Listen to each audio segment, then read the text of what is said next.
Hello and welcome to Enemy Within, going out live on peoplesinternetradio.com on this Tuesday evening, the 20th of October 2015. Unfortunately, our guest hasn't turned up tonight because of a confusion in the time zones, which is very understandable with so many in America. It's not the first time it's happened. It's not the last time it will happen.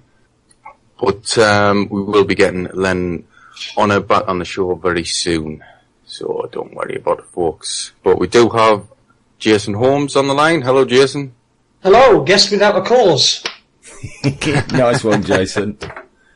And my co-host, or host on this show anyway, Andy. Hello, Andy. We're all in this together, mate. That's what David Cameron would say. I can hear boos and hisses coming from the gallery there.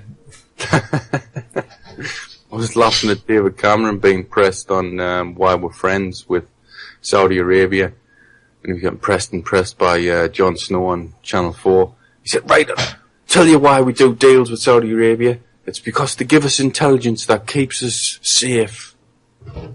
Yeah, right.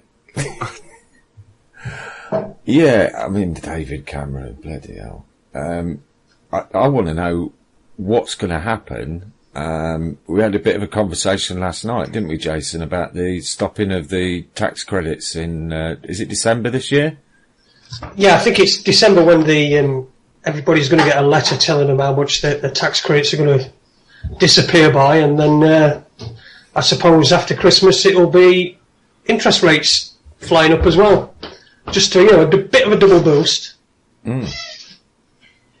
So I'm confused as to who they're actually taking the tax credits from. So are they just taking them away across the board, Jason? Yeah, well, I think what they're doing is they've put this, what they call a living wage in place. And this living wage, what you have to do to qualify for tax credits is you have to work for at least 16 hours a week, I think.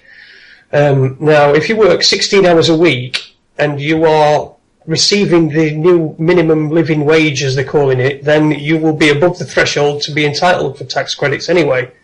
So it's essentially, let's just take it away, but let's not say we're taking it away. It's just like everything else. Mm.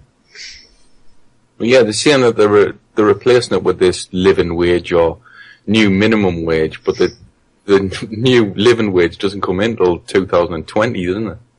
Yeah, that's right. I think it's going to be incremental, isn't it? I think the drop will, but I think in December is when they're going to roll things out, and that's when people are going to be getting letters to tell them how they're going to be affected and how much better off they're going to be under this new David Cameron regime with let's just starve everybody.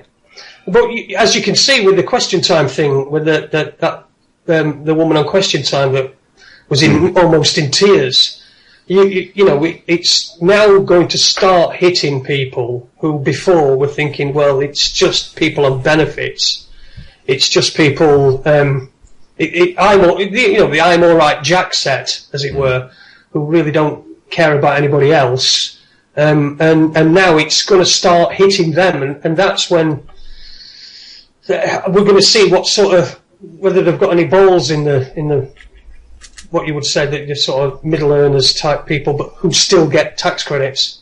Well, it seems to me like it's election suicide. It doesn't matter how much Cameron puts across in the Houses of Parliament or in interviews that it's going to be replaced by the minimum wage. It's not being replaced instantly, and I don't think it'll be replaced anyway, because the rate of inflation will just make the rise in the minimum wage irrelevant.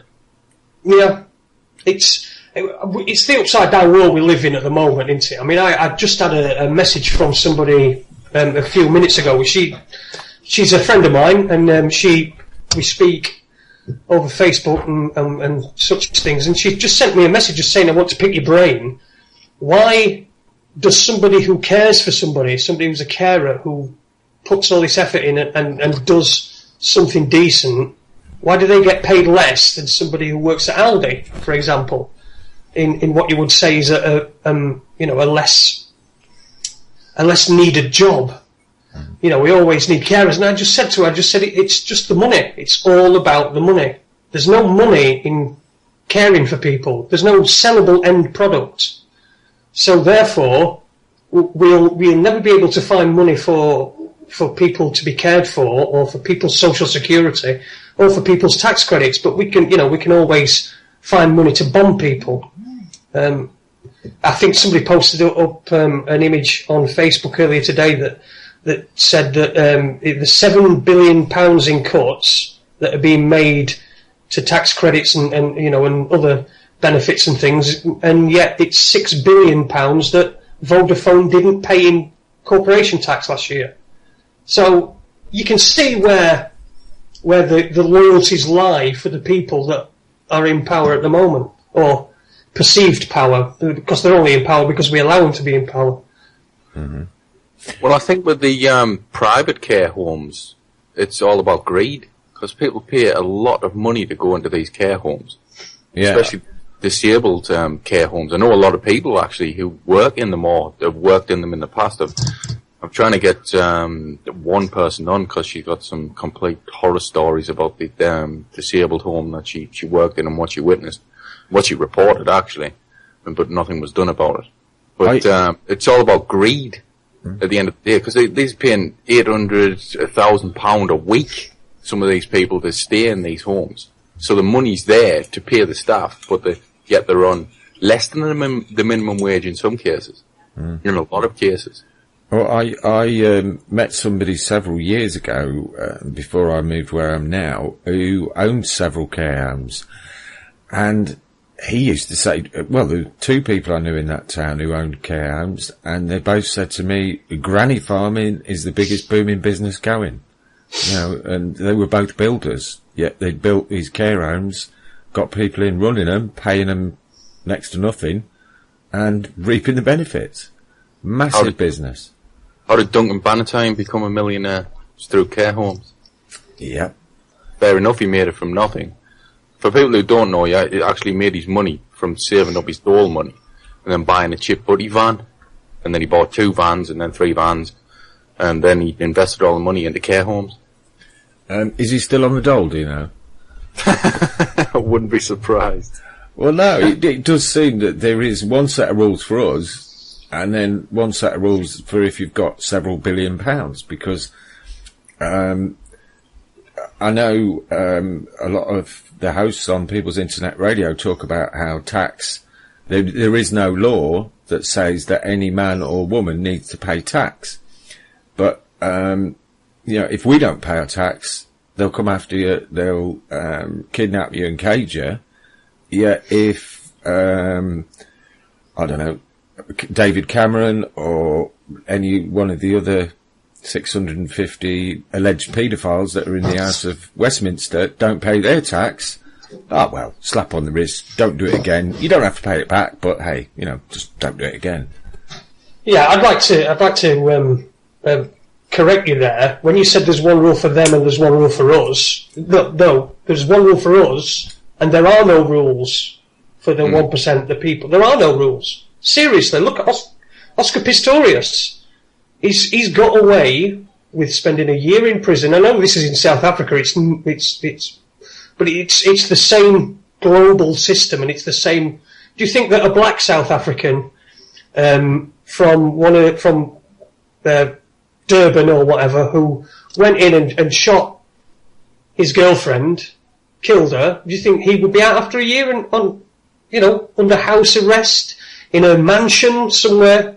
Absolutely not. So I know we sort of say there's one rule for those for them and there's one rule for us, but I think the actual rule is that there's just one rule for us. Yeah. They get away with whatever they want. The 1%ers, the billionaires, anyone who could afford justice, because justice is is bought, or lack of justice is bought. Sorry.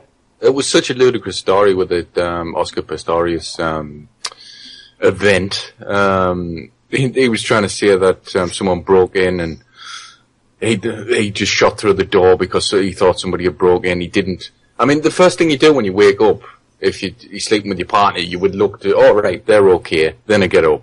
Yeah. for starters. And I said at the time, but everybody was saying exactly what you said. It's one rule for them and it's one rule for us, or no rules for them. And they were saying he's going to get a light sentence, and he did. He got a light sentence. But I said at the time, I said he should have got a life sentence for being an idiot. Right, we believe your story. Why didn't you just shout through the door, right, so I've got a gun out here. If you don't answer who's in there in 5 seconds, I'm going to shoot through the door. Why didn't he do that? You know. I would imagine this. Sorry, go on. You're at a bit of an advantage with an assault rifle behind the door. So, right, who's in there? Well, at least give him a couple of seconds. But no, you blasted through the door immediately. You would have thought, anyway, there would have been a reasonable amount of security on that property anyway. You know, based upon his demographic, where he was living, and the amount of money that he controlled and he had. So it's obviously he's had an argument. They've had an argument. He's fired through door. Whether he's fired through door to kill her, or whether he's fired through door to shake her up, or maybe even to injure her, I don't know. But it's reckless, and if it's reckless, it's negligent. If it's negligent, it's murder.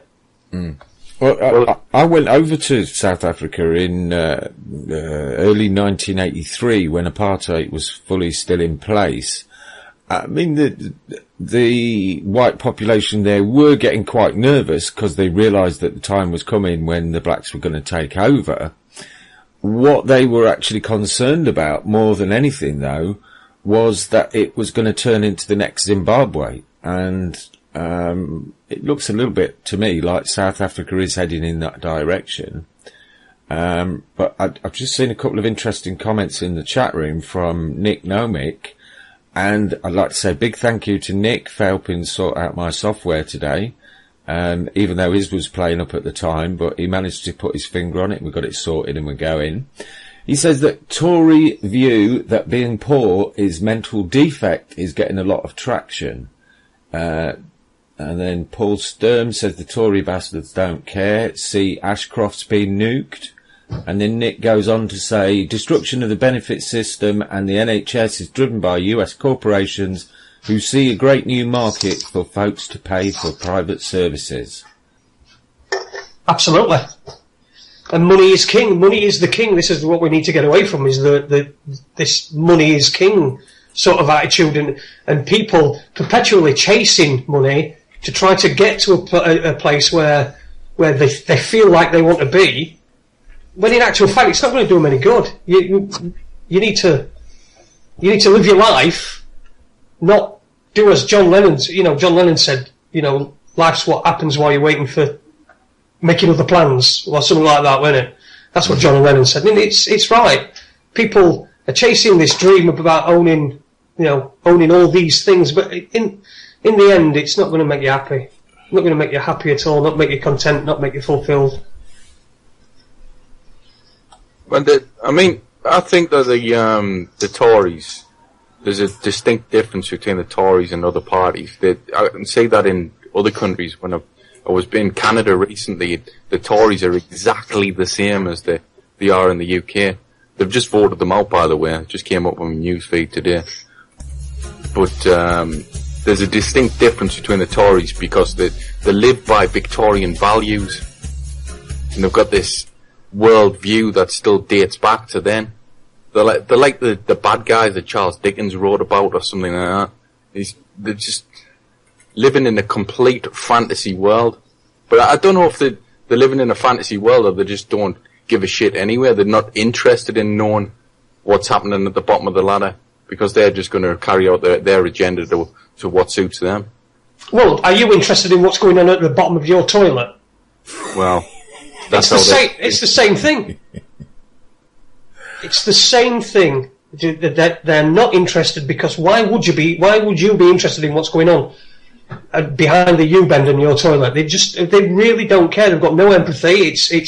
You can tell that because most of them are brought up in private schools, boarding schools, so they have not much nurturing by their own parents, and so that then makes them insular and unempathetic. And of course you got in boarding schools and such, you've got the fag system. When somebody's you go to school and you're somebody's fag, and then you sort of progress through that system. So when you first go to boarding school, you're somebody's fag, as they call it. Like, you're just like a prison system. Well, it's sort of like that. I mean, it's your fag. I mean, they call it a fag. I mean, it's somebody. I don't know what they do, but it's somebody who'll run about after you, a bit like a butler, I suppose. And then once you progress, and there's people coming in, younger than you'll progress up the ladder. And all this is, when they get to politics, is they just want to step on somebody else to get a little bit further, that little bit further. And it's the ones that are the most psychopathic, the ones that will stand on anybody and do anything to anybody. I mean, look at David Cameron. David Cameron is cutting benefits to handicapped people, right? Disabled and handicapped people. And he had a disabled son himself. Mm-hmm. You would have thought he'd have some empathy, he'd know what it's like, but he hasn't, because he's completely disconnected. And when people do say, they don't think like we do, they don't have the same thoughts and they don't have the same values as we do, it's absolutely true. You might as well be talking to a wall.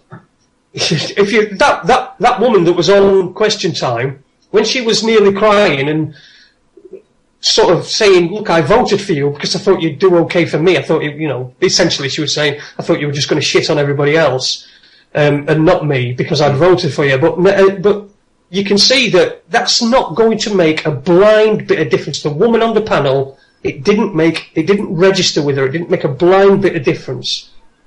And that's what we're dealing with. Well, I said when that happened on Question Time, I put a picture up on Facebook and I said, this is the face you pull when you find out the Tories that you voted for are actually Tories. What did she expect? I don't know. I don't know whether she's what she's been doing the last 5 years. And let's face it, the last 5 years before this election, the Tories sort of had a little bit of a lead on them because of the Liberal Democrats. And the Liberal Democrats they committed political suicide anyway. Mm-hmm. But they did try. They are trying to sort of drag a few embers out and rebrand themselves, I suppose. So, but once there's a party, when you're on the subject of the Liberal Democrats, there's a party that was living in a fantasy world. I was laughing on election night when Paddy Ashdown was on TV and they put out the projected figures, and he said, "No, I'll eat my hat if there was a true. Them can't be true." And every person that you talked to at the time said the Liberal Democrats are going to get decimated for forming a coalition with the Tories. Everybody across the country would have told you that at the time. But yet he was living in a fantasy world, and the whole party was, that people still supported them. I remember many years ago, Tom, when I was working in a pub out in the country, the local branch of the Liberal Democrats booked a pub for their election celebration for all their victories that they were going to get. And it turned out that there was only about 3 of them turned up for the celebration because they'd lost everything.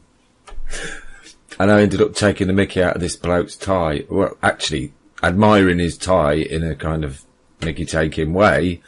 And next time he came, he brought me a tie exactly the same as his. So I've got one like that.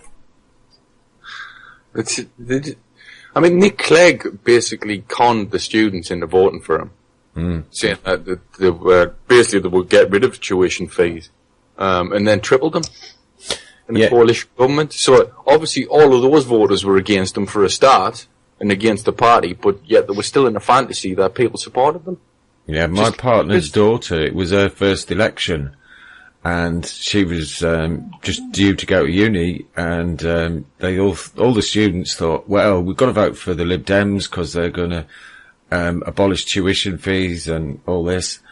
And, Lib Dems got in with the coalition. Oh, and what did they do? Yeah, they turned their back on everything they said they were going to do. And whatever his name, Nick thingy, was just another bloody puppet. Well, I couldn't believe it after the election. Because they were canvassing pretty well round this part of the woods, even though they would never get in here because it's a staunch Labour seat and it always will be. But they were campaigning around here, and after the election, they delivered these leaflets saying, "Oh well, we didn't win, but we got second best. We're in a coalition with the Tories." I'm like, you what? I bet that went down well in your part of the world, Tom. I laugh at the council elections round here. I was just talking to the wife at the weekend, because it's always been Labour. It'll always be Labour around here. You could put a red sash on a donkey and they'll vote for it. But the council elections, there was a woman running for the first time because there was 2 seats. And the normal guy won his seat, and then she won the other seat because she ran as Labour. And they sent out this leaflet saying, "Oh, congratulations, she won her first election. She's on her own merit." And I'm like, no. Like, you could put a sash on a donkey, they're gonna vote for it if it's red. Yeah, your hat stand. Put a hat stand. Or you could put a blue, in some places you could put a blue ribbon on a pig, say. Well, I was talking to the wife about it. I was saying the council's more corrupt than the government.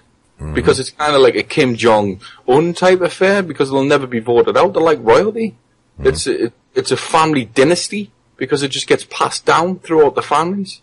The same names appear all the time who are running for the council, because it gets passed on to the dynasty, because they're never voted out. Yeah. Yeah, but I think, I mean, here in Sheffield, we had, a couple of weeks ago, there were a knock on the door. In fact, the Labour Party came and they said, they put a leaflet through the door and said, you know, if anybody wants to, has got anything they want to talk about, discuss with council, and I put it in your window, and I thought, oh, I'll put that in the window. And then I didn't. Anyway, there's a knock at the door, and this guy is standing there, and so I thought, right, well, I'll tell you what I'm going to do. I'm going to tell you exactly what I think. And I told him exactly what I thought. I thought that they were Tories light, and I thought that I liked what Jeremy Corbyn had been saying, but you know, obviously that's going to be the test of time.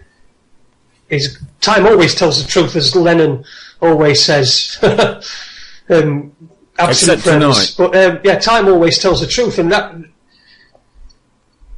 I went on a bit of a rant on the doorstep to him, and I said, you know, people feel disenfranchised. People feel like if they vote Labour, they're voting Tory light, and this is what's happened in the last election. This is why people have been disappearing, because there was just no credible alternative. And I said, now you've got Jeremy Corbyn in charge, perhaps there is some sort of mandate for change that can happen.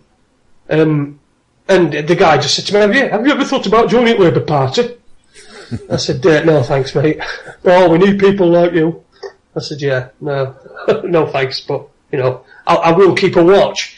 And I think Labour now have an opportunity to show that they are different. They are not the common purpose. They are not the same incumbent time after time after time people getting into power simply because of the colour of the rosette that they're wearing, but actually because of what they're saying. I mean, that remains to be seen. Personally, I'm not convinced. I mean, because when you look at the history of the Labour Party, it's all tied up with the Fabian Society, isn't it? And, you know, when you see what it was created for, it seems to me to be just another distraction. I like the comment that Mark Smith's posted in the chat there.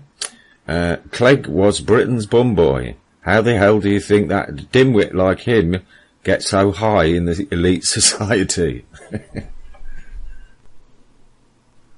Big Marxist guy, yeah. That Nick Clegg, I mean, I'm just reading what Frags is putting in here.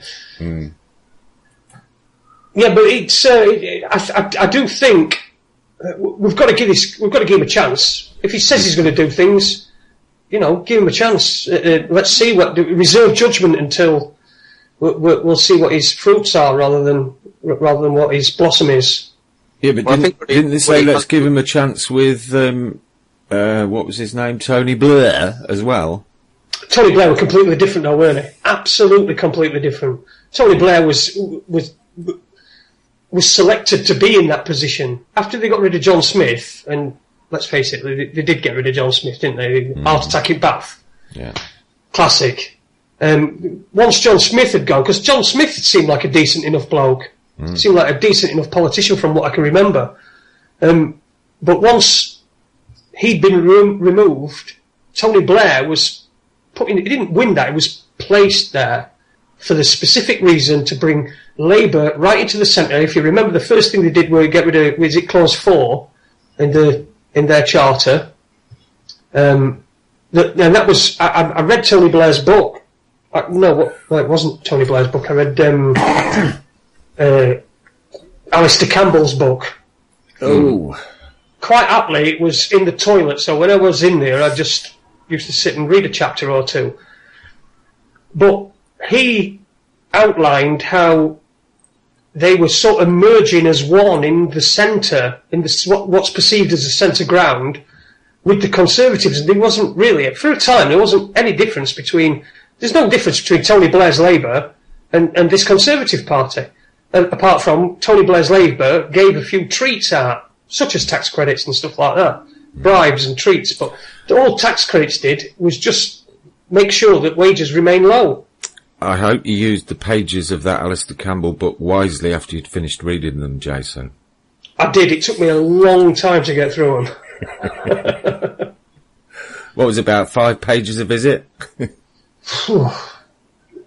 And then some, sometimes. Yeah. We've got a comment there from Paul Sturm. Trident austerity. Yeah, those two don't really fit together in the same sentence, do they? And we're paying for a nuclear deterrent because if we've got one and don't use it, the same as they've got one and don't use it, that'll keep us safe. Don't think so. And then, we've all got to tighten our belts, says the woman in the gold crown with billions of dollars of jewels in it. Doesn't really don't get me started on an abomination of a head of state. Mm-hmm. The whole lot of them, the old corrupt lot of them. Let's skirt past them. I don't think they're not even worth any of our time. What are you saying about what people in the chat room are saying, especially about the no difference between the two parties. That's what we've had for some time. There's been no difference whatsoever, and they both talk with the same rhetoric. They both talk with like robots. And the credit that I do give Jeremy Corbyn is he talks like a human being, and he is taking questions from the public and putting them out in Prime Minister's Question Time. Do I like some of the things he says? Yeah. Do I not like some of the things he says? Yeah. But I don't know. We've had this situation where there's been nothing between the two parties or any of the parties for so long that it's hard to put faith in anybody. And I think you would have to decimate the Labour Party to actually change it, because there's so many Tories within it, or so many people on the pay list of the secret government behind the scenes. I'm with what Susie says in the chat room there. If Corbyn lasts, he's a puppet. If he dies, he's a good guy. And I think that will be the proof of the pudding. In Labour recently, or in the last few decades, we've had Robin Cook who started telling the truth, and don't go up any mountains, Mr. Corbyn. And it was either John Smith, best he doesn't take a bath either. So, he's got to be a bit careful about what he does, particularly if he keeps telling the truth and saying things that people want to hear. Or will he stop saying those things after he's been elected, like the others seem to? But with the things that he's saying, if I don't think we could be hoodwinked again. I say that, but we've been hoodwinked. There's been so many false dawns, so many different people, and so many. We have to take people on their own merit rather than just simply say, it's just another politician saying what they want and to try and get into power. there has to be, at some point, there has to be some point where we say, well, okay, let's have a look. You're saying you're going to do this. Put your money where your mouth is. We'll vote you in. You don't do it, then, well, we'll vote you out. I mean, that's the the system in it. It's a ridiculous, trumped up system that's just designed to keep people as career politicians in jobs for life, which is what it's been doing. More bureaucrats than politicians. Yeah. I think one thing that Corbyn does have on his side is that he's an enemy of the system and the press. Yeah. So that says he probably is a good guy. Bob has good intentions. Whether he'll carry them out, that's another matter. Because, like I say, his whole party would have to be decimated. It's scumbags within the party. Yeah. The big thing that concerns me about Corbyn, and I've seen quite a lot of articles about it, is the fact that in 1992 he was asked to investigate child abuse in children's homes in his area. I'm not sure if it wasn't Islington, and still never heard anything back from him. So if he's prepared to shut that line of investigation down, then I've got my doubts about what good he's going to do us in the future. But you do have his deputy pushing it forward in Parliament, though. He's another one who's getting pelters, isn't he? Tom Watson, in media, he might as well be the Antichrist. Yeah. What does he have to apologise for? Who knows? Well, you see, there's been a huge full investigation into these elite paedophile rings, and there's nothing to worry about. They don't exist. And, you know, why did they point the finger at poor Leon Britton? You know, they'll probably have Tom Watson sued next for causing Leon Britton's untimely early death at the age of, 80 something or other. You know, this is the sort of world we're living in. It's completely upside down. Completely upside down. It's like a Twilight Zone reality when you read the newspapers. Yeah, I like the comment from Babushka there. If Corbyn got rid of pedos and pedo supporters, MPs like Harman and such, then I will start to listen to him. I'm with you there on that one, Babushka. Yeah, but it's not really in his gift, is it, to get rid of, you know, people like Harman and things like that are elected. You know, if they're elected by their constituents, then they're in, you know, they're an MP, aren't they? It's when he starts asking them questions and when he starts trying to clean up the party, which you can't really do from now, because people that have been voted in have only been voted in for 6 months, you know, into a 5-year term. So he's going to have to work with them. Otherwise, if he doesn't work with them, he's going to end up with less MPs, and he's going to end up with less power inside Parliament. But what he should do is he should be taking a note of all the people from his backbenchers who voted for the welfare reform bill, which I think was last week, weren't it? There were a lot that went against the whip in the Labour Party, which was to vote against it, who voted for it. So a lot of abstained, but didn't even vote at all. Well, the people that abstained, they might as well have voted for it.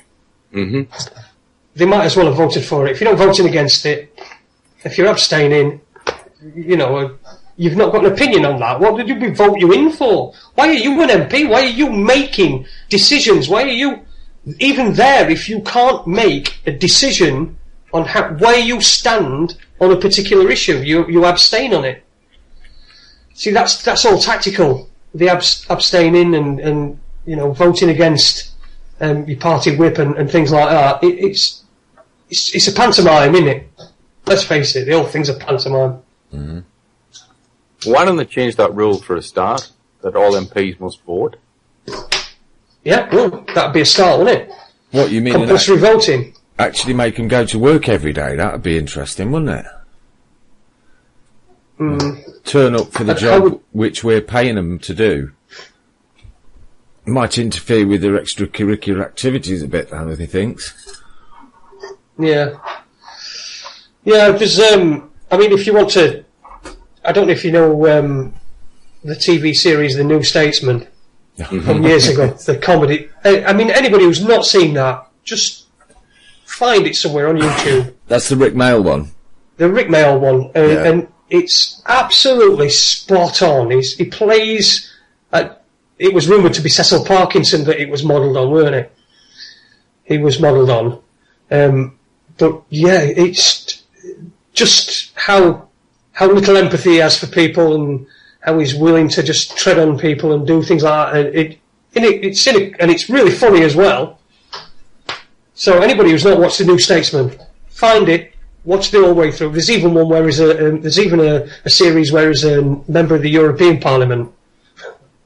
Oh God! Yeah, which is he just talks about how much money they're going to make. That's all they're going to be doing. They're making money. Do you think we'll leave Europe? Who knows? I think we'd need to put a pretty big sail on this country to get away from Europe. But personally, I think Europe, as we see it, the European Union, is going to come crumbling soonish, sooner rather than later. Anyway. I think the whole business with Greece has gone very quiet lately because the focus has shifted over to what's happening in Syria and also with the Saudis and the oil producers out in the Middle East. All of a sudden they've decided they're not going to sell their oil in dollars. They're going to sell it in yuan, rubles, whatever else. And suddenly that means the petrodollar, which is propping up the American economy and the Federal Reserve, is pretty much worthless. So, as far as I see it, America is up shit creek without a paddle, and I'm just waiting to see what happens next. Well, I think you're right about Europe. It's been pumped up, being fed energy drinks for so long that it's going to crash eventually. I mean, they're talking about putting Turkey into it now. I mean, it's been on the cards that Turkey's been after joining for, well, at least a decade, hasn't it? And I think human rights has been something that's been quoted as a reason why they can't get in, amongst other things. But really, if you look at the human rights situation in this country, I don't think it's particularly better than Turkey at the minute. Or if it's no better than China. No. You know, America's the land of the free and the home of the brave, and I'm not sure what Britain's supposed to be, but it certainly isn't what it was, and it's been destroyed by design. Just waiting to see where that's all going to go, because I think going to see some big changes pretty soon. So what do you make of, I've noticed in the news, particularly the last couple of weeks, that we've welcomed back Ebola. You mean the nurse? Yeah. So she's been alright, and then suddenly a year later, oh my God, she's nearly dead again. This is, it's been quiet. We've not heard from Ebola, have we, since March? We're not getting any terrorists anymore. Have you noticed ISIS have stopped chopping people's heads off? Yeah. They've just, it's having a rest, I think. I remember a certain guy called Jason predicting that. Well, yeah. And that's what it is. It's cyclical. It's the way that we're manipulated. It's perceived relevance, to use one of our absent guests' quotes. We perceive things to be relevant to us because we're spoon-fed them by the media. The stuff going on in Greece is only relevant to us as far as the Euro, the European Union. I mean, we're not in the Eurozone anyway, but the European Union as a whole, that's the only relevance it is to us. So really, me in this house, it means nothing. What all that matters to me in this house is how much it's going to cost me, how much I need to earn to be able to cover all these costs, and that's really the only thing that are relevant to you. And that's what people aren't doing. They're not asking. When they see things on the news and they say, oh, this is awful, this is terrible, this is terrible. Firstly, they're getting zero evidence about this stuff. It's just legal notices like, experts say or doctors say or, politicians say or a think tank says. And they just come out with some crap. That's all that is just It's a legal notice. It's just just to say, right, if this is not right, if it's true, it's not us that said it. It's actually because we've got experts that say it. Where are these experts? Let's have a look at them. Let's get an expert onto this, on camera, saying this is why this is happening, and this is the evidence to prove that. But no, it's just all. We've gone into news. It's not news anymore. It's more gossip. Well, you often get that phrase, an insider who can't be named for legal reasons says, which basically means we've just made this up, but we're going to say somebody else said it, so it sounds a bit more credible. And we're going to make that appear as though it's relevant to you so that you can be fearful of it. And once you're fearful of it, you're externalizing your power because you're looking for somebody to save you from it. So you're not looking to save yourself. You're looking for somebody to save you. You're externalizing your power, and then you can be controlled. Yeah. Well, the press has used these boogeymen stories for years and years. The revolving story of Ebola every year, the revolving story of the false widow spiders that are going to get people. The Ebola was used like that. You can look back on Google and you get a story every year about Ebola. It was only the last time that it actually ramped up because they made an effort to actually wipe it out in Africa. I was talking to somebody yesterday on Facebook because he posted this flaky article from a dodgy conspiracy site saying that Ebola didn't exist. And I was saying it very much existed, but it was used as because he was saying, oh, it's funny how it disappeared. And I said, it disappeared because it was never a threat to Western countries at all, with incubation units in hospitals, because the disease is not airborne. It was never a threat as a pandemic across the world, but it was used as a scare tactic across the world in the media. It's used as a scare tactic, but also if you look at the timing of it is really interesting. We're getting towards, it was September, October time. We're in October, and that's when this Ebola thing starts. Now then they start talking about vaccines, and then it puts into people's subconscious, I need to get my flu vaccine. And you get a text message from the doctor saying, your flu vaccinations from whatever.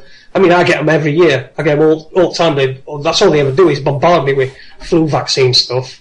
Obviously, I don't take them. I don't fall for the rubbish. But you can see from the news, if you study it closely, and what you don't do is you don't take it personally. You don't react emotionally to it. If you react emotionally to it, and it makes you angry, then that news is controlling you rather than you controlling your reaction to it. It's controlling you. If you get an angry reaction to a story, and it's not relevant to you, really. I mean, let's just say for example, it's coming up with Christmas, and soon there'll be all these things on Facebook about how certain councils have said that they're going to have a winter festival rather than a Christmas festival this year, and it's so that they don't offend Muslims. I mean, that's absolute, utter nonsense.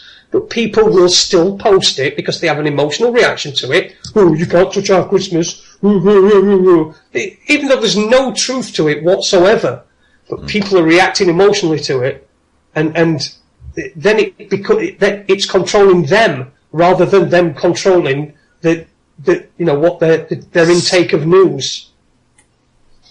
And the trouble is, people spread these stories through social media, and they spread them for years and years afterwards, even though there's been a retraction afterwards. The favourite trick of the press is to put a front page out of total bullshit, and then put a little article a week later saying, oh, by the way, our front page a week ago was bullshit. Well, the classic, that it comes around so often, I mean, I can't understand why everybody hasn't seen through it. Is this weather bullshit we're getting?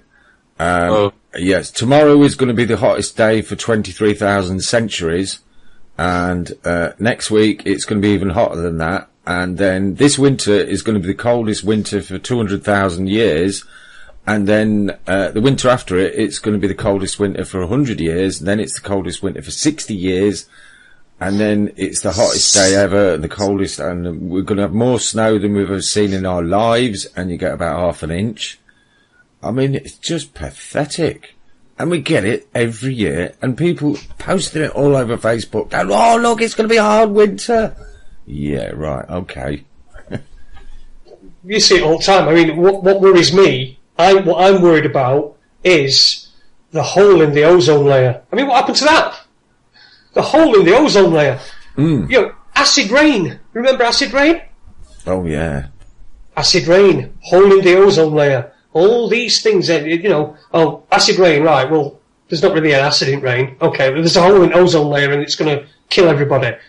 All right, then that quietens down. Then it's climate change, and it's blamed on carbon. If there is any climate change, how arrogant of the human race to think that we are causing it. Now, there's nothing wrong with getting cleaner energy. There's absolutely nothing wrong with that. I'm all for having cleaner energy and having a cleaner environment. But when it's presented as you do this or the world's going to end, that's when it you know, you can see that what the motives are, and it's just purely money, profits. I think they've changed the name from carbon dioxide to carbon because it allows them to put forward a nonsensical argument. Because we're told that there's an overabundance of carbon dioxide, which they call carbon now, so we don't see the bullshit.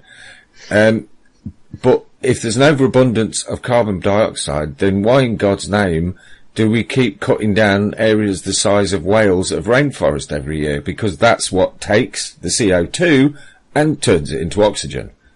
So, unless they are destroying the planet's ecosystem deliberately, then doesn't make sense, does it? Oh, but then they might be doing that as well. Again, I mean, these are scare stories, like you just said, an area the size of Wales in rainforest gets, you know, chopped down every year. And sometimes you'll see, I mean, for years and years and years, I've heard in the media things such as an area the size of 10 football fields every single day is cut down rainforest. We're never going to get that back. And that's been going on for 10, 20 years. So how big is this rainforest? If 10 football fields a day for 20 years, it's just a scare story. And I know they are cutting down part of the rainforest and they're doing a lot of damage, environmental damage, but it's the way that it's marketed and it's the way that it's put forward. And people just don't see it because they've been trained they've been trained to react emotionally to things rather than to stop and say, right, hang on a minute, let's think about this on an intellectual level. What's the evidence? Is it relevant to me? That's another thing. I mean, people get het up over things that just aren't relevant to them at all. No relevance whatsoever. But they get het up over it because it's force-fed them by the media. The media tells them it's relevant to them. It's just a huge con trick. You see, they don't talk about the ozone layer because they blame that on CFCs. And then the bandos and aerosols, so they've got no boogeyman to blame it on anymore, so they don't talk about it. But the climate change thing, they keep talking about this. 97% of scientists agree that humans are causing climate change. When you actually look at what that 97% agree thing is, it's 97% of scientists were asked, do humans have an effect on the climate? And they all went, yeah, we have an effect. They didn't say that we were causing all global warming. They said we have an effect on it. Patrick's got an interesting idea there on the ozone layer. He's saying they've knitted a new one. Breaking news, they say they will tell the truth. Yeah, right. They never actually do say that, though, do they? They say, trust me, and things like that, but they never actually say, I am telling you the truth. Because everybody go, nah, I'm not buying that one. Well, I mean, everything is just, it's just words that are used to try to give you an impression, but it also gives them an out. So let's just take, for example, there's a Santander advert that keeps going on TV all the time, and at the end, the voice says, simple, personal, fair. It's what a bank should be, right? Now that doesn't say, we're simple, personal, fair, and that's what we should be, because that's what we are. It's just saying, simple, personal, fair, it's what a bank should be.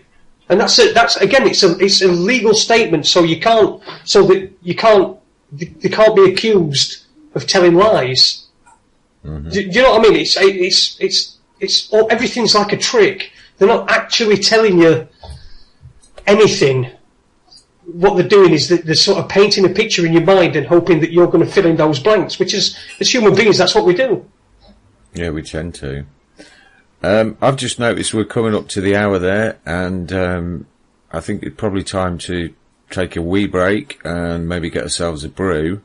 So I've got a little song lined up there, and I think it's one of Tom's favourites. So we'll be back in a few minutes, folks, if that's all right with you guys. Yep.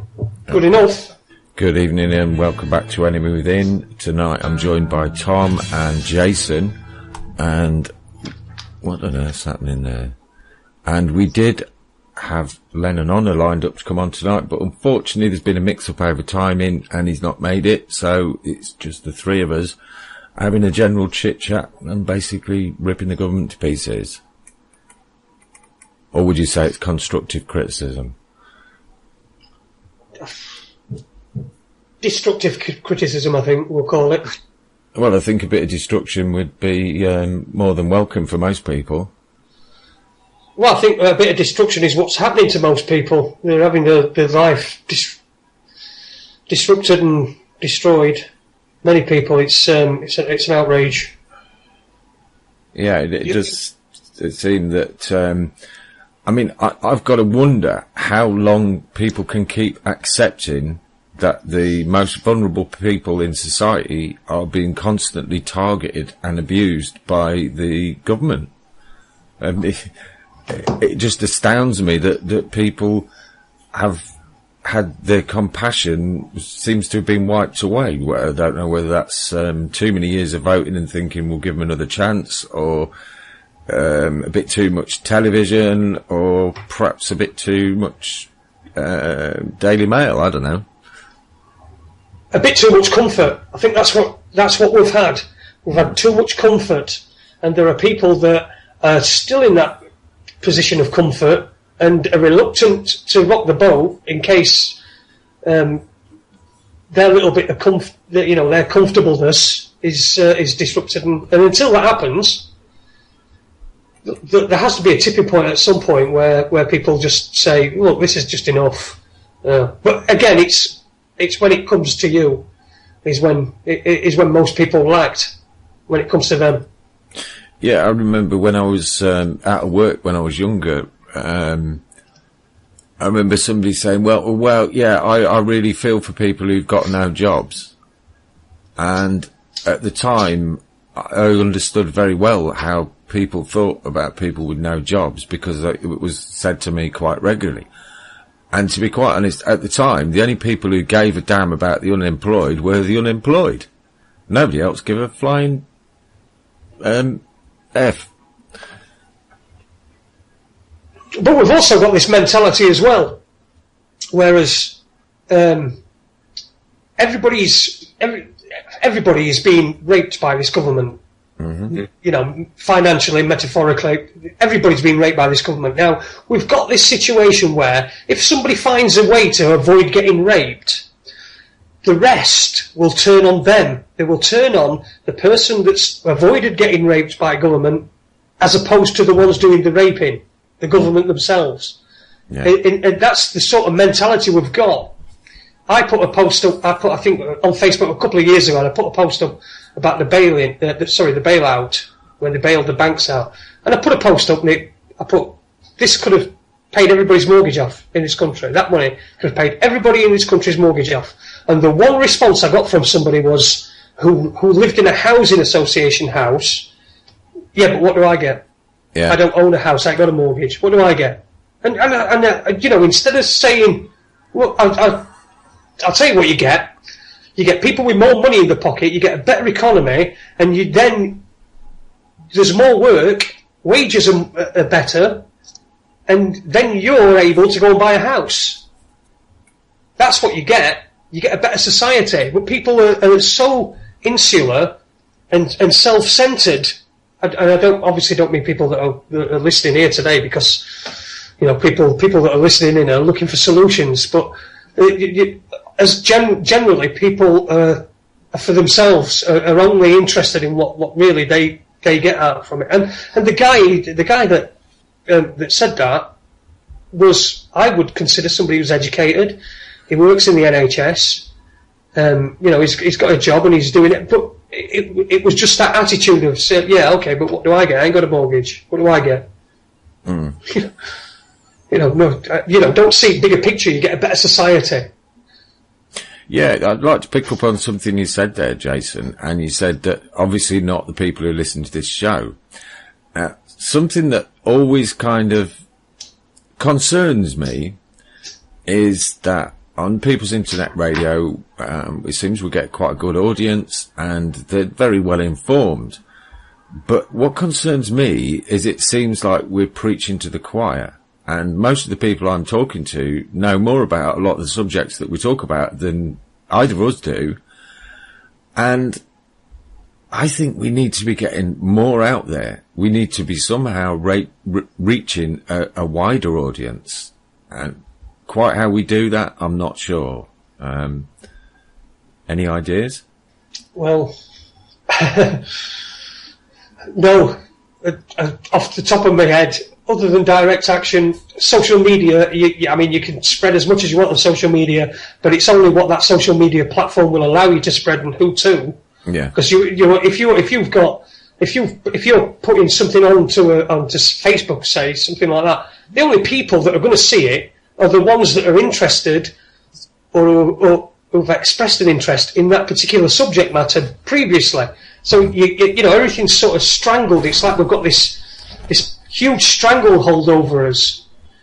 I don't think that's necessarily true. I came to this dilemma when I first started the show, about 5 years ago now. The instant reaction when you come across the information, like most people did when they came into this field, is to try and spread it to as many people as possible and tell everybody at parties and stuff like that. But you have an equal and opposite reaction backwards, and you kind of start sounding like a Jehovah's Witness. So people don't listen when you do that. But if you put the platform out there and people are aware that you do it, people come over time, and that's what's happened with me. I've got over 100 people on my page that I know personally that have come over the 5 years, just because they know that it's there and they've seen things in their feed over time where they went, ooh, what's this? Watched a video, 4-minute video. Oh shit, didn't know about that. Went to YouTube, watched some more, and then, oh, Tom does that show, doesn't he? And then they start listening. So it's not necessarily true that you're not reaching the wider audience. You got to put your stuff out there, and people will come. It's like the gold, if you build it, they will come. You can't force it on people. Unfortunately, you can't force it on people. Well, you should, like somebody said in chat room, you should offer free Mars bars to people that listen. They probably would come more often, yeah. I think that was maybe in relation to the Marianne Faithfull cover version of Working Class Hero, because she was the one famous for the Mars bars, wasn't she? Yeah. We've got Roban in the chat room, I hope I pronounced that correctly, has said mini FM transmitters. Now, that's something that I have heard mentioned, but I don't know very much about it. Apparently you can get these micro FM transmitters, just like a small speaker, plugs into a 13 amp plug, and if you can get them sited all over the shop, people can listen to People's Internet Radio on a FM connection. But that's illegal, Andy. Only if you get caught. Well, I must be honest, I know people in the radio field who do FM shows, and in the amateur radio field, which is connected to it, and the Ofcom are pretty shit hot on those, because they interfere with people's amateur radio stuff. So a lot of those guys will report a signal, and then they'll come round and find where the signal's coming from. They're pretty shit hot on it. But then again, they get away with a lot of it in London on the top of tower blocks. Happens in Spain all the time. They just set them up.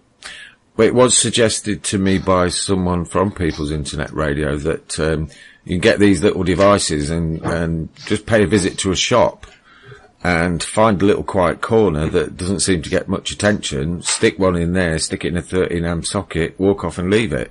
Yeah. You can get them on eBay. You can get them from China. The simplest of boxes to use. I was looking at them years ago. You basically got to plug this mixer into that and then fire it up, and they'll be shooting out FM signal. You can get different strength ones that go out like a mile, 2 miles, 3 miles, whatever. Now we've got John McCann says a lollipop for all listeners. Only if you consent, says Cotty. And Sol says illegal bollocks. Is it unlawful? Good point. Good point, Sol. Yeah, they'll still have you though, won't they? They'll still take it away. I don't give a shit about the illegality. I'm just saying they're pretty shit up on it because it does interfere with amateur radio guys. I know a lot of those guys. Tony Toppin's one. Oh yes, Tony. Yeah. That's actually how I found out about Tony Toppin. It was a friend who does amateur radio who knew him. Oh right. It was nothing to do with the field at all. He said, "Oh, there's a guy, Tony Toppin. You might want to talk to him." Yeah, I'd love to have a chat with Tony sometimes. He's a guy. Some of what he says, I'm a bit really, but I'd love to have a pint with him and have a natter for a couple of hours. And someone said, "Remember the CB radios? I've got 2 upstairs." Oh, yeah. It's amazing how many people are still using those CB radios. I've got a 40-channel one upstairs. I switch on every now and again just to see who's talking, but weird. There's a lot of people in kitchens talking to each other at restaurants. Like, there's a lot of foreign voices on them talking in restaurants. You can hear all the clatter in the background, so you know it's a restaurant or a kitchen. I had a CB when I was a lad. Did you? Anybody have a CB? What was your handle? I was the cheesemaker. Right. No, that was. I never had a handle, but my dad's was country boy. Country western fan. I think I was. CWNT. We just used to shout down them every now and again when we were kids. The eagle has landed and stuff like that. I think I was given mine something to do with my farting capabilities, but yeah, that's another story. I never had one as a kid. I mean, I remember around the time that I was coming up to school leaving, they got quite popular, and there were some kids even riding around with them on their push bikes and this. But I did use one for quite a few years when I was truck driving, and I found it quite helpful. Useful for asking directions, so long as you don't get a complete doofus on the other end who sends you down a street with a low bridge and width restrictions and stuff like that when you're in a 40-foot Arctic. But yeah, by and large I found them helpful. And also, long journeys, you sometimes get bored with the radio, bored listening to music, and it's just cool to have a bit of a chat with somebody while you're driving along. Yeah, but what would happen these days? Would you get done for, holding the, the little microphone thing? I mean, you're not even allowed to hold your mobile phone, are you? So what would happen these days? Taxi drivers still use them. Mm. Oh yeah, I'm just sort of thinking about the legalities. I had one. I was sort of like 14, 15 years old, and I got I bought my first FM one. I had a little 6-foot twig on a biscuit tin that we were supposed to go on a car, but it was on a biscuit tin in my bedroom, and it was superb. It's a good point, actually, because it's still legal to smoke a cigarette unless somebody else is in the car. Yeah, somebody under 18. Yeah, but you can't have a phone, but you can have a CB. And taxi drivers use them all the time. I was going to say, they used to have a portable TV, or we did when I was a kid in our room. They used to pick up CB signals every now and again, scare the shit out of us. It's like something out of Poltergeist. Oh, it starts squawking and all that, yeah. Well, it's about the money, isn't it? That's what it's about. It's about the money. I mean, how many people have CBs in the car? Not very many. how many people smoke. Well, probably in the cars, probably not too many either. But, compared to who's got a phone, everybody. Mm-hmm. Everybody's got a phone. So there's an opportunity there. And it's well documented that they, when government borrows this money, what they do is when they borrow money is they say, look, we're going to bring in this legislation, we estimate it's going to bring in so many billions in revenue, and they borrow against the legislation that they're going to bring in based upon any income that they're going to get from any fines. So that's probably the reason why it's always the most popular stuff, the things that everybody does is the ones that sort of, they bring legislation into outlaw. I mean, it's so difficult. I was looking into actually doing FM radio station, but it's so difficult to do all the Ofcom stuff. It's ridiculous, and the restrictions to get it set up, and the costs, and the fines if you say the wrong thing on radio. It's just ridiculous. We're living in the age now. It's a golden age now, because anybody can just put an MP3 file out on the internet and anybody can listen to it who's got access to the internet. But once all but what we're doing now, going out live, this is pirate radio. I was talking to somebody a while back, and I can't for the life of remember who it was, and they were telling me that there is some kind of legislation or whatever, or some sort of funding in place that for the likes of us, Tom, what we're doing, we should in theory be provided with a community radio studio to do that. Mm-hmm. And all our expenses met. All we have to do is turn up. But I'd be interested to know how you get hold of that, and also what restrictions it would place on you, because it's not going to be as free and easy as what we do now, is it? That's what I'm saying. You're under Ofcom rules.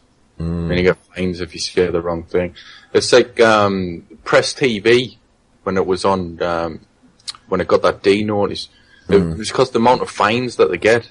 If you say the wrong thing on air, you get fines after fines after fines. The big networks can pay those fines, no problem whatsoever, but a small network gets fines. That conspiracy channel, that got shut down for a while on Sky, didn't it? Because of the same thing. Oh, right. I know that Richard D. Hall got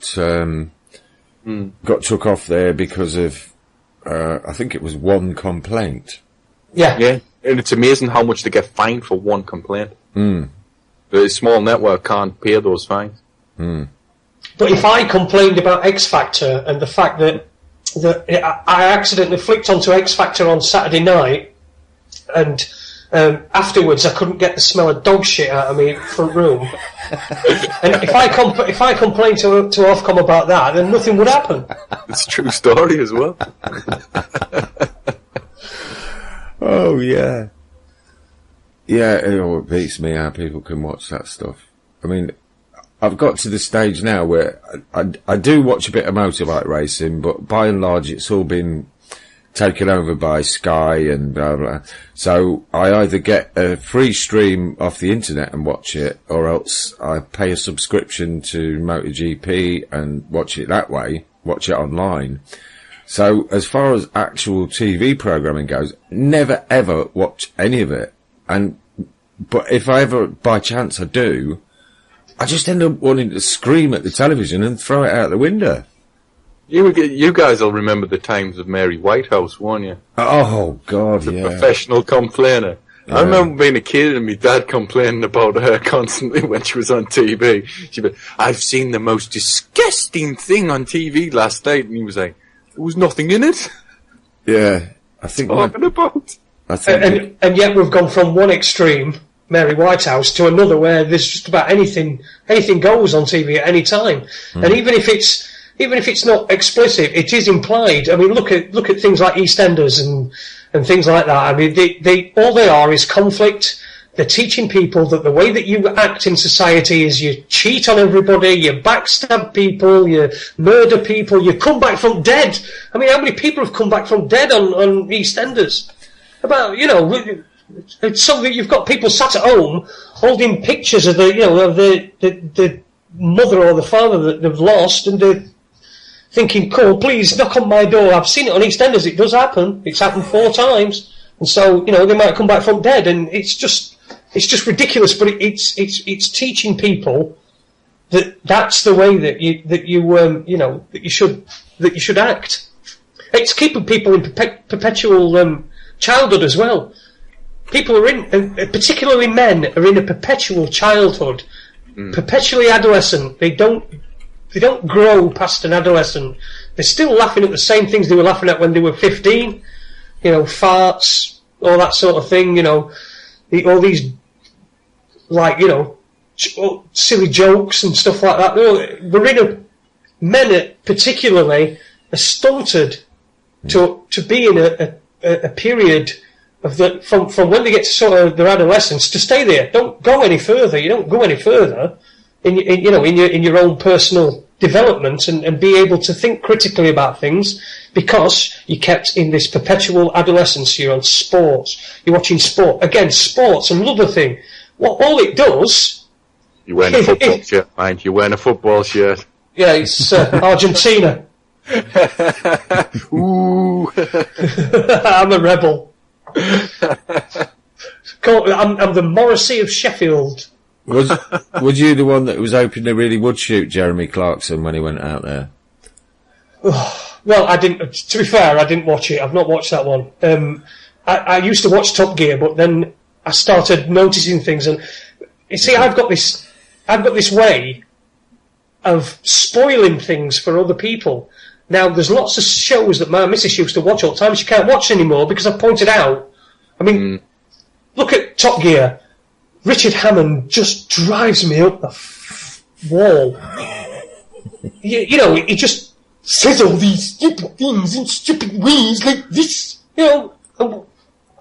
We don't notice it. But once someone points it out to you, you think, "Oh my God, we're being treated like children. It's like a children's show." These people, Jeremy Clarkson, James May, and Richard Hammond, go around the world on, licence payers' money. Yeah. They paid a fortune to go around the world, or at least they were until Clarkson snotted one at producers. But, they paid all this money and they go all around the world on these amazing trips, driving these fantastic cars at a cost of God knows what, and people are watching it. And then signing, petitions when Clarkson gets sacked.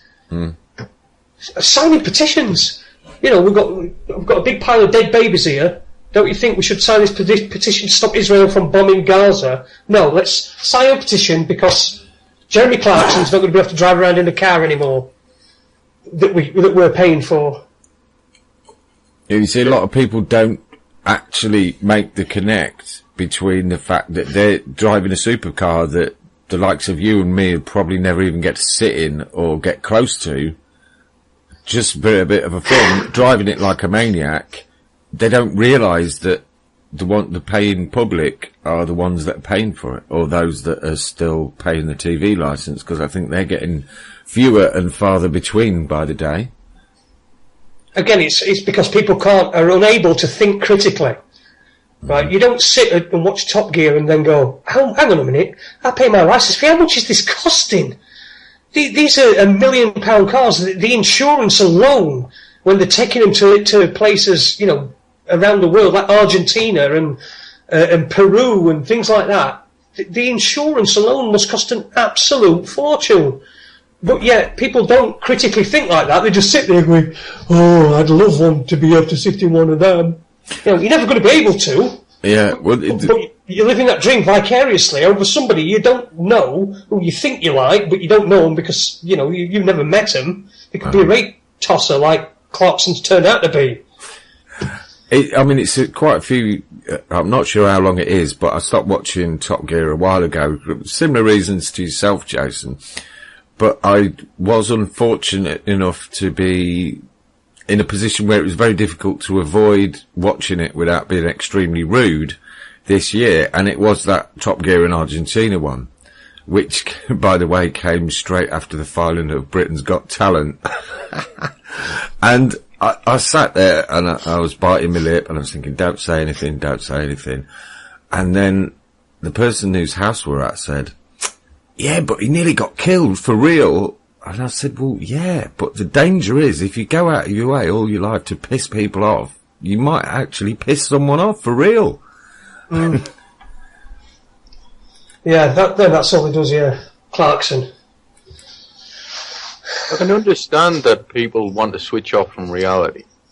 And they want to watch something mundane that'll just make them switch off. But I don't understand people watching things that make them more miserable, like EastEnders. Mm.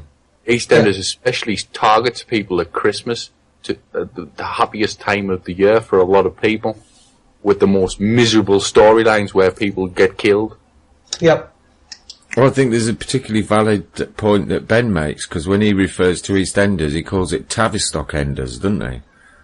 And I think that, you know, it's all about nudging public opinion, controlling the way that people think and feel, and they're bloody good at it. Let's face it, they've had pretty much 100 years of practice, and they've got it off to a fine art.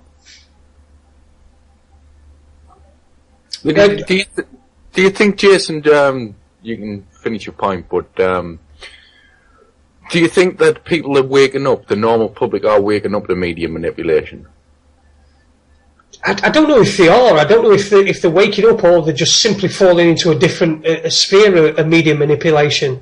I mean, if you just take sports for example, a top class Premier League, Rugby World Cup, whatever you want, all these things that are watched by millions and millions of people. Now, what always happens? There's always, just like this last weekend, where Scotland have lost in the semi-final to Australia with a penalty that apparently, didn't watch it, but this is just what I've picked up. Apparently, a penalty that shouldn't have been given, and it meant that Australia won the game and Scotland are out. Right now, that has been all over the media that penalty shouldn't have been given. Now, to me, all sport does is it gets people to accept in society when there are injustices. So there's social injustice everywhere. People are, you only go and look at Facebook and there's people who've got stories about all different things, bailiffs, whether it's bailiffs, banks, whether they've been, police or whatever. People have got injustices, but we're conditioned to accept it simply through sport, because there's all these injustices that are happening, but nothing ever gets done. So if it's happening in sport, it's sort of like a reflection on society. And if you go to elite sport, particularly Premier League, you've probably got 3 teams that could perhaps win Premier League, realistically. Haven't you? So you've got like a top 1% in football. You've got a top 1%, and all the rest are never going to get anywhere near that. It's just like society. You've got a top percentage, and they always seem to get away with things that somebody right at the very bottom wouldn't. And this is all, again, it's social conditioning. We're conditioned ourselves. Look, we're not that important. That's why we didn't get away with it. But then they can afford all to have all these lawyers and all these different things, and we accept it. And I think that's what the role that sport plays in society, and also it's tribalistic. You get grown men standing there singing songs. I do it myself. I was at Newcastle a couple of weeks ago watching my beloved Sheffield Wednesday beat them there. So I was up singing and dancing. I was part of it. All I'm trying to say is you've got to understand what it's really there for, and how it's affecting you psychologically in your subconscious, because you're not consciously thinking, oh right, well football is, that's unfair, so life's unfair, so that's okay. But subconsciously, that's what you're thinking. You're sort of accepting it on a subconscious level. Well, it was designed that way. Alan Watt talks about it on his podcast. He's done a few videos on YouTube as well. Not to be confused with Alan Watts, the inspirational speaker of the past. But if you look back in time, that in the 1800s, the major sports were all created professionally around the same time. And basically what they wanted to do is control society. And they basically wanted to have Roman amphitheatres. They wanted to get back to that, and they were trying to, we're going to do this. How we're going to do this? Oh, we'll do it through sports. We'll do it through games, as they called it then. And they thought it wouldn't work because games were just what kids played at the time in the 1800s. They're like, adults wouldn't be interested in that because adults weren't interested in that until they created all these stadiums. And then it tapped into the tribal instinct, and people went to these massive stadiums and started watching these games. You see, there's no other medium. There's no other medium where grown-ups and children have as much passion for the same thing. You know, in music, you know, older people generally have their bands and younger people have their bands and that sort of thing. They don't share this experience, but what in sport, you're all sharing this experience, and it's also a really good way. They got the adults involved in games, which were really kids things that kids did. They got adults involved, like you said, with all these stadiums, and it also keeps people at that perpetual sort of adolescence. You know, because you do go to a football match and you jump about, like you go to a football match, you do things that you wouldn't do anywhere else. You know, you're jumping about, you're singing, you're hugging somebody next to you when you've scored a goal, you know, someone like that. Somebody perhaps who you've never met. But it's all like, you know, it's all to keep people in that sort of, in that perpetual adolescence, and also it teaches you subconsciously that in society, like in sport, like in everything else, even in like X Factor, you'll see when I've seen people posted on Facebook, I can't believe they let her through. I can't believe she went through. I can't believe he went through. He were much better than that. Why couldn't they? No, it's so that people know, and subconsciously you think, right, okay, it's not fair, and that's just how it is, and it's everywhere. It's not just society, it's sport, it's everything. It's so funny that a lot of people have woken up to the X Factor type structure of how they do things every year. They always have one guy in that has the sad story. They always have one guy in who everybody wants to vote out, but he gets through every week. Like you say, They always come up with it. Comes out on Facebook the next day, people going, I can't believe they let him through. Yeah, because it was designed that way. It's been like that for like 10 years. Done the same thing last year. They did it the year before. They put this Dobie guy in that can't sing. And it teaches you life's not fair. You should know life's not fair. There you go. It's done. Well, I remember as a kid being told by my parents when I went, that's not fair. I remember being told, life's not fair, son. So it's been dinged into you, you know, right forever, from a very early age, yeah. And how many times did you ask your parents something, and they said to you, "That's just the way it is"? Yep.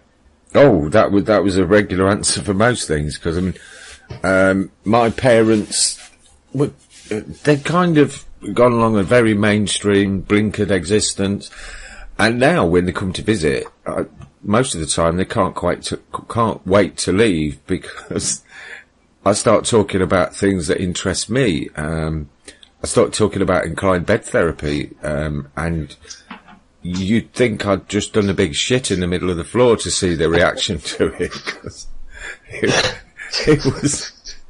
it was just like, ooh, tumbleweed. Or on a candle or something. Yeah, I wasn't going to bring that up, but if you want to tell that story, Jason, go for it, man. No, thanks. But I just thought, well, I'm telling them this because it's something I stumbled across or was led to by Dave Gazy. I tried it. It cost me next to bugger all, and I've seen some amazing health benefits. And I still get people contacting me every day saying, it's done this, it's cured that, it's worked for this, it's helped with that. All of a sudden I've got more energy, and just a big whole list of things. And the reason I told them was that my brother-in-law has recently become confined to a wheelchair because he's diagnosed with a particularly virulent strain of multiple sclerosis, and it seems that this inclined bed therapy works for a lot of people with multiple sclerosis. They're able to stop taking the medications, which are quite debilitating, and they also appear to lose their muscle spasm, which effectively means they've still got the condition, but they can lead quite a normal life. And it was like I'd said, I'm going to murder my sister next week. You know, the reaction was just, I just couldn't believe it. I can sum that up in one sentence. Mm-hmm. Their reaction, I can sum that up in one sentence. If something seems too good to be true, it probably is. That's what's drilled into us. And like you said, that's free. It doesn't cost anything to do it. It's free. Not harmful. It's not harmful. It's not going to harm you, no. And you're going to get health benefits from it. So what we've always had that drilled into us. If something seems too good to be true, it probably is. Well, I think it's a bigger aspect is that there's a lot of quack therapies out there, and people are hesitant to go towards something because of a lot of quack therapies. But when it comes to something where there's no harm to do it anyway, why don't you just try it? Yeah. I can understand not taking a pill or not taking some potion because you think, oh, well, this is snake oil, this is bull. But it's something like that. It's like, well, what have you got to lose? It's like the same argument with the medical marijuana for cancer patients. I'm like, well, why don't they give them the chemo if you want to give them the chemo and give them that as well? What have you got to lose? Yeah. We're the point that you're making about there's a lot of quacks out there, people with these cures that aren't real and they don't work. Yeah, fine. I completely understand that, but inevitably they cost money. If someone's going to try and give you something and do something and that's not going to work, it's going to cost you money, isn't it? That's the primary motivation for anybody to do anything, to deceive anybody, is financial gain. So when you've got something like this, which is, it's not costing any money, maybe price her a couple of bricks, I suppose, or, get 2 copies of War and Peace and stick them under your bed. That's all it's going to cost, the cost that it's going to be to you isn't going to be to the benefit of the person that's telling you, giving you this information. Well, even with quack therapies or quack potions or whatever, if you suspect that, why don't you just go to YouTube? There's always somebody out there who's saying this is bullshit or this is great. So you're going to find out anyway. There are good therapies, there are bad ones or false ones, but you can go to the internet now, you can go to YouTube and you can find people who are talking about it. Obviously some of them are going to be funded by the people who put them out. But you can see normal people who put videos up going, oh, I've used this and it's fine. And it's up to you to make a decision. There's no need to be repulsed straight away. Just research it. Yeah, of course, yeah. So I get pissed off with that whole thing. They say, oh, well, he's just selling snake oil. Well, go to YouTube. Have a look. See who's used it. Yeah, see what results they've got and look for evidence. Look for evidence. Look, before and after pictures. That's a certain, amount of evidence, and so yeah, you can't dismiss anything straight out of hand. But as well, we're told that there are, many things that would be deemed alternative therapies, and in the mainstream media, they're demonised. Mm-hmm. So people are put off that way because they say, I saw some old news about that, there's some bloke. Yeah, I mean, I'm not a big one for signing petitions, but I did notice that a few days ago, Andrew Fletcher, who did the interview with us about the inclined bed therapy, it was his discovery, he'd actually started a petition on 38 degrees. I've got 6 on the brain. 38 degrees, and it was requiring inclined bed therapy to be tested or to be trialled in hospitals, NHS hospitals. And for some reason I can't find it anymore because I was going to put a link to it in the chat room. That's weird. Yeah, somebody in the chat room talking about the medical marijuana saying 4 plants each and we'll medicate ourselves. And just reply that I say 6 plants. Yeah, well, we had this conversation the other day, and I think it was Lucky Eddie was saying about 4 plants the size of a transit van, that'd do me. And I said, well, 1 transit van would do me, to be honest, Ed. But, yeah, I mean, I keep trying to get a read through the debate that took place in Parliament last week. I mean, it's kind of obvious which way it's going to have gone. There's going to be some really good opening submissions saying how marvellous it is, and, you know, it's got no side effects or virtually no side effects. And then I did get down to the part where somebody from Northern Ireland had said, oh, but the paramilitaries, the organised crime, they all use it and make loads of money off it. And I'm thinking, well, surely if you just decriminalised it and made it that everybody could grow whatever they wanted for personal use, then that's going to put the paramilitaries out of business. They ain't going to be selling the shit anymore, are they? Well, I watched the debate, and it was like a pre-Parliament debate to ask if it should be put forward for a proper debate. And at the end, they actually voted for it to go forward. Nobody voted against it. Oh, that's quite refreshing. It was all one-sided. I think it was like one guy or 2 people that had arguments against, but it was pretty one-sided all the way through. The one I watched anyway. Oh, that's brilliant, Tom. You saved me reading through all that stuff. Yeah, it was a long debate, yeah. Yeah, it was just one-sided. They were just saying what had happened in other countries and the benefits that they'd seen, and then it was voted for and nobody voted against it, and that was it. I think it's pushed on to Parliament now, and then they'll have the proper debate, and then it'll be voted down, obviously. Yeah. Oh, they'll decriminalise it for about 3 weeks, like they did last time, when they lowered it to Category C, didn't they?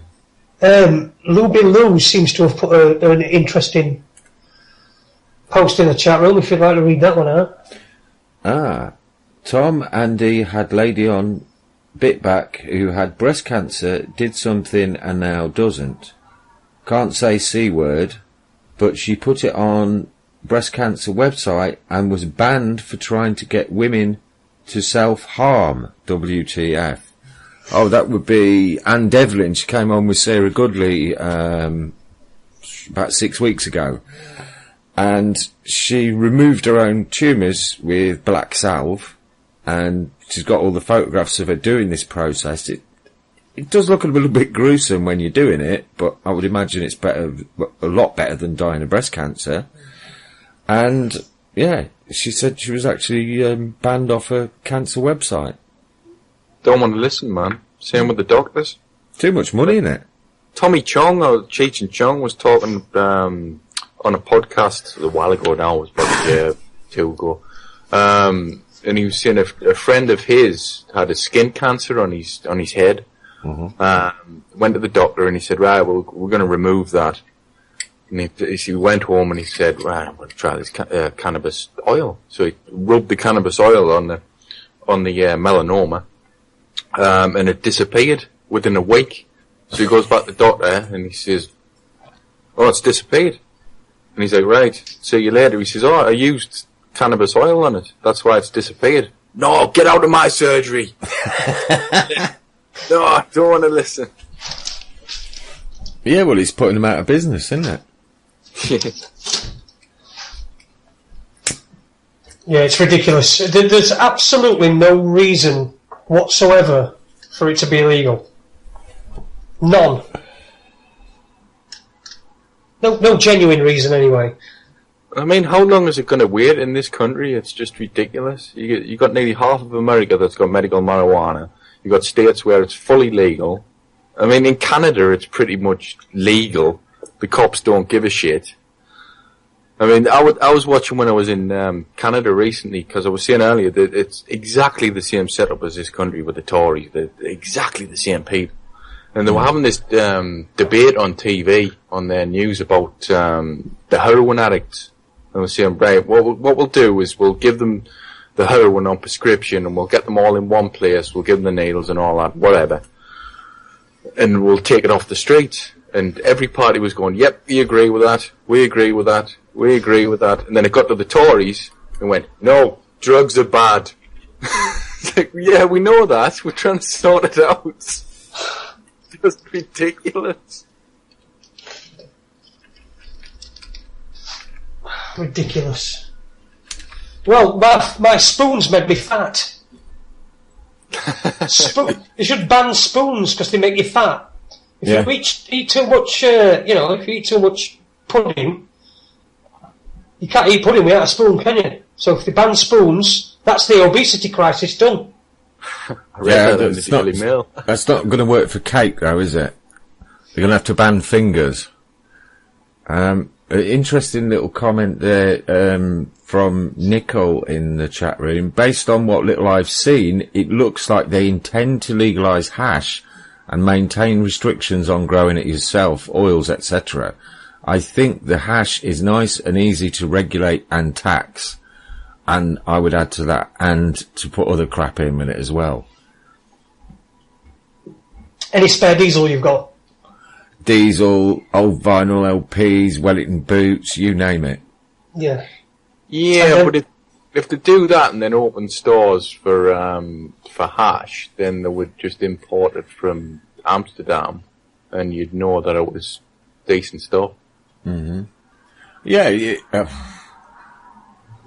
That's the problem. Whenever anything is regulated, it's regulated in such a way that if it's actually doing as good, then they'll remove that element that's doing as good or adulterate with something else that will negate that do-good-in element.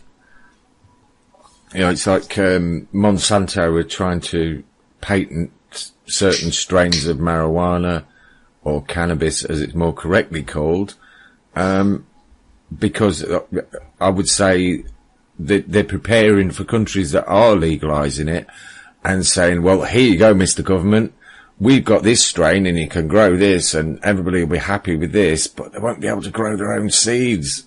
You know, all that kind of stuff. I don't know. I think it'd be a step forward. I think it'd be a really good step forward if they legalised resins or hash. I mean, it can't be much worse than the street. I mean, some of the stuff we used to have melted down James Brown LPs in it, I'm sure. Yeah. Oh, God, yeah.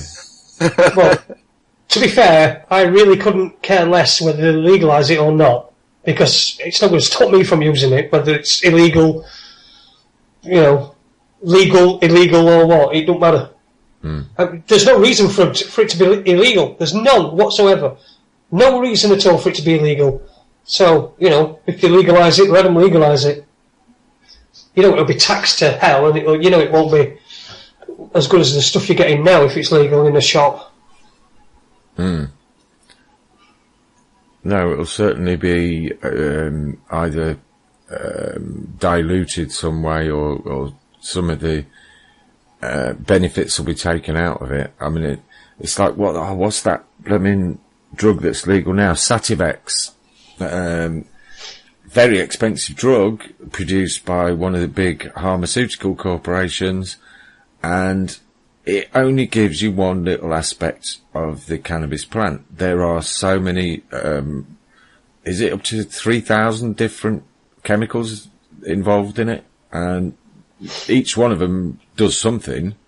We don't know what they all do, but you start removing elements of that plant, whether it's THC, CBD, whatever it is. Once you start removing elements of it, you haven't got the natural plant, you haven't got all the natural benefits. That's where I worry about that. Yes, I would like to see it legalised, but I'd rather they just say, right, grow what you want, so long as you're not selling it or exporting it, you can grow as much as you like, so long as you're going to smoke it, and that's it. Yeah, but I mean, if they didn't put a restriction on selling it and exporting it, but you could register as a seller and an exporter, as a grower, then imagine what the economy would be like. Everybody would have a hash patch on the back garden, wouldn't they? They'd sell, and if they could regulate that to tax it, that would bring in enormous amounts of money into the economy. Mm-hmm. So, just go from one to another. Encourage people to grow it, encourage people to sell it, encourage people to export it, but there's a tax on it as well. Yeah. That's all. That's it. All your hospitals are paid for. Uh-huh. Well, exactly. That's exactly what I was going to say. You make it legal, and all the money goes to the NHS. Mm-hmm. There can't be any backlash from the press that way, because you say, well, all your money's going to the NHS. In Canada, the boost tax goes to their NHS. Well, that makes sense. But interesting comment there from Paul Sturm in chat. He says timber corporations banned hemp use, and from memory, I think that was William Randolph Hearst, the newspaper magnate. He got a lot of forests, and he found that people growing too much hemp meant they could make cheaper paper, grow it on less area of land, and it would also last indefinitely, whereas wool pulp newspaper doesn't last very long. And it was meaning that his forests weren't worth so much money, so he did a deal with the American government to demonise the demon weed, and the rest of it's history. That's why they called it marijuana as well. That's what I was saying on the last show on Truth Frequency. The marijuana is actually a wild Mexican tobacco, where they used the name to demonize it, saying that wild Mexicans were coming over with it, and crazy stories. Yeah, well, I'm not old enough to remember it, but an old friend of mine who passed away last year was telling me about when Kirk Douglas, I think it was, got busted for possession. All the newspapers called him a drug viper, and because he had a bit of hash, you know. Drug viper. Yeah. And he said they just demonised him to hell. It nearly destroyed his career at one point. And then you've got George Osborne in a place where what we pay for, and we're paying his wages, sat on the front bench on TV, obviously. Tripping his tits off. It's off the tree. He is tripping balls every debate. And nobody says a word. No. What the... You see, now, if anybody needs to just... That's just one example of... Just don't look at fucking media. And don't believe anything fucking media... Sorry, the media tell you. Well, that is the same George Osborne, whose actual name is Gideon George, isn't it? Yeah, Gideon, yeah. That's his pet name of Natalie Rowe, the hooker who wrote the book about her experiences. Yes, yeah, I've seen her. Yeah, I saw her do an interview. I've not seen her for a long time. I hope she's okay. I think she was the first guest ever on The People's Voice, wasn't she? Maybe she was. I don't know. I did see. It might have been that interview I saw, but I didn't really watch much at People's Voice. But yeah, I just you know, people go quiet, don't they? And then you don't want someone to go quiet like John Harris went quiet. You know what I mean? And then when you hear from him again, and that was very sad. Yeah. Yeah. Yeah. So I just, I hope she's okay. And I did see her interview, and it was really good. She had some good pictures. She had a good picture, didn't she? Gideon and a line of talcum powder or something. Yeah. Yeah, it was something like that. And yeah, he did look about 12 years old in that picture. But yeah, she's a smart lady, and I think people like her, like you say, it's very worrying when they go quiet, because people like that go quiet, they all of a sudden seem to disappear. But as far as I'm aware, a book's been published recently, so that should do quite well for her. But isn't it illegal for the press to put out a picture of David Cameron in the Bolton Club? I've no idea, Tom. I was reading that online, and there was actually an article from 2007 saying that it was illegal. They'd put an injunction in to stop any pictures of David Cameron in the Bolton Club out in the press. Oh, wow. Right, guys, I've just had Mr. Lenon Honor send me a message. My apologies, Jason. I had miscalculated and thought the show was at 1 p.m. PST, so... Oh, bless him. I think we got it right. If you would like to reschedule, let me know. So... Yeah, we'll get on to him. We'll get him one after we've finished. We'll have a chat with him and book him again, yeah? Yeah, that'd be great. Okay, well, it appears time's beaten us once again. The 2 hours flown past, and thanks for all the great contributions from the chat room. And I didn't know what to play out with tonight, so I thought I'd play out with the new song that Lee's put together, the new World Order song. And thanks for that, folks. We'll see you Friday night, same time, same place. Night, Tom. Night, Jason. Good night, folks. Welcome to Condition. No one could have dreamed we were being scrutinized. No one could have dreamed we were being scrutinized. No one could have dreamed we were being scrutinized. No one could have dreamed we were being scrutinized as someone with a microscope studies creatures that swarm, multiply in a drop of water. On other planets, we were being scrutinized. We were being scrutinized. Possibility of life on other planets. We were being scrutinized. That human affairs were being watched from the timeless world. No one could have dreamed we were being scrutinized as someone with a microscope studies creatures that swarm, multiply, slowly, surely, in his eyes. As someone with a microscope studies creatures that swarm, multiply, slowly. How we can get this